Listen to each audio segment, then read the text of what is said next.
I'm Leslie Rohde. Robert Hadlock has the night off. We start with a new round of questions about the state's STAAR tests. Educators and state lawmakers faced off in a hearing today at the Capitol with a focus on the state's end-of-course exams.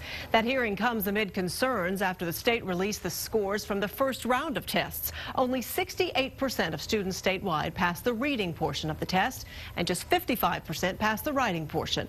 KXAN's political reporter Josh Hinkle was at today's hearing. He has details for us new at 5. Well, remember the rallies that drew thousands of Save Our Schools protesters to the state capitol last session?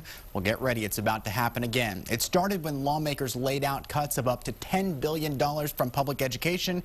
Now it stems from the STAAR test. And today lawmakers heard the first of what's sure to be a mounting fight ahead of next session.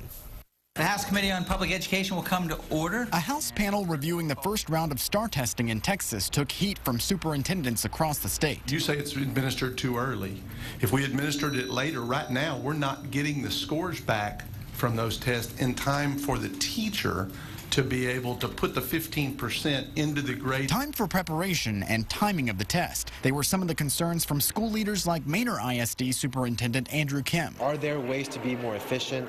Are there ways to be user-friendly? Kim's district already has 200 students who didn't pass, now showing up to prep for the retest this summer. It's costing Manor an extra $100,000. I've got multiple numbers of children who are being hurt. Testimony today showed all players want more results from the testing first to make better decisions about moving forward. We just need more information and some flexibility. I just think it's a waste of time. Outside, a small group of students and parents protested the test altogether. It's just gotten out of control. They haven't learned what we decided we needed them to learn, and so how are they being hurt by you giving them extra work in order to get them to the point where we've decided they ought to be? The level of rigor that this new test requires requires more work and preparation than me getting test items in October for me to share with 4,000 teachers and get them ready by the beginning of May.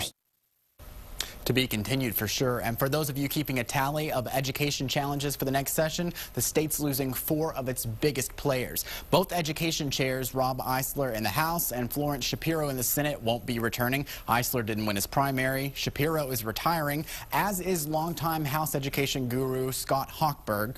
In the next 2 weeks, the man leading the Texas Education Agency, Commissioner Robert Scott, will also step down. Some see all these departures as a loss, but others see it as a way to shake things up and start with a fresh outlook to tackle the future. We're just 7 months away from the start of next session. Josh Hinkle, KXAN News.